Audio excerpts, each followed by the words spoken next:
ibu saya bertahan di rumah sakit hanya karena alat yang dirakit. Pemacu jantung segala macam. Kalau saya dicabut langsung meninggal. Atau seperti tadi, terlalu banyak rakitan di badannya untuk bertahan hidup. Saya sebagai seorang anak, apakah lebih baik daripada itu terus saya berhentikan? Atau bagaimana? Enggak ada pilihan lain kecuali Anda biarkan seperti itu. Karena semenit hidup beliau adalah keberkahan buat Anda. Anda akan menyesal kalau Anda tarik itu semua. Anda mengakhiri kehidupannya.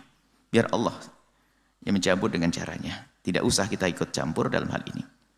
Anda akan sedih, tiba-tiba dicabut alatnya, mati beneran. Berarti yang nyuruh anaknya. Dokter mengikut.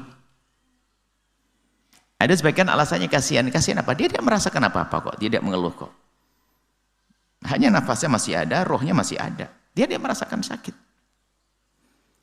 Dan apakah mustahil untuk sembuh lagi? Mungkin sembuh. Ada orang koma 3 bulan. Lebih serem dari ini. Koma 3 bulan seharusnya jadi kubur. Kan begitu kalau Anda. Hidup lagi ada kok.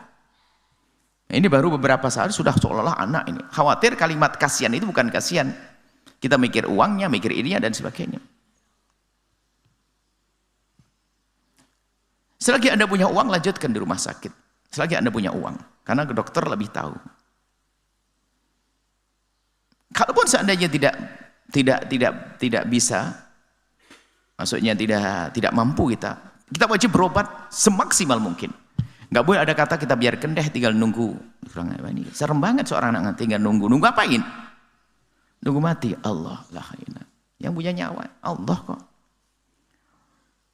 Jadi biarkan ibunda Anda, ayah ibunda Anda seperti itu sampai nanti wafat sendiri atau tiba-tiba diberi kesembuhan oleh Allah. Anda jangan ikut campur. Anda akan menyesal sepanjang masa nanti. Dan biasanya kalaupun ada orang sembrono itu pasti ada perhitungan. Itu kalau nginep sehari ini rakitannya mahal sekali, ratusan juta dan sebagainya, puluhan juta. Wow. Kalau Anda tidak mampu, mungkin Anda berkata, serahkan dok, saya tidak mampu tentang keuangannya. Biar dokter sendiri yang berani mengambil keputusan.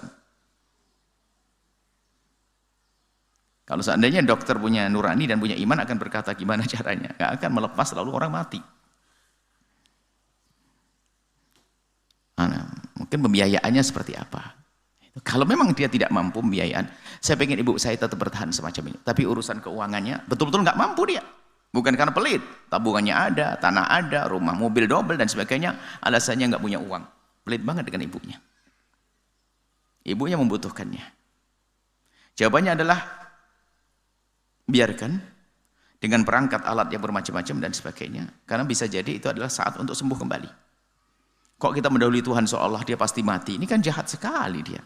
Bahkan mungkin di otaknya sudah urusan waris, tentang toko, sertifikat, segala macam. Na'udzubillah. Busuk sekali. Biarkan ibundamu. 1 menit hidup beliau adalah kesempatan bagimu untuk mengabdi. Anda menyentuh tangannya. Anda membelai. Anda memijiti kakinya. Anda menyentuh kulitnya. Adalah bagian daripada kemuliaan yang Anda dapat. Untuk dari ibunda yang masih hidup. Itu saya biarkan. Jangan sampai melakukan sesuatu yang menjadikan sebab mempercepat wafatnya. Allah alam bisawab. Setelah Anda menyaksikan video ini, jangan lupa berselawat kepada baginda Nabi Muhammad sallallahu alaihi wa alihi wa sahbihi wasallam.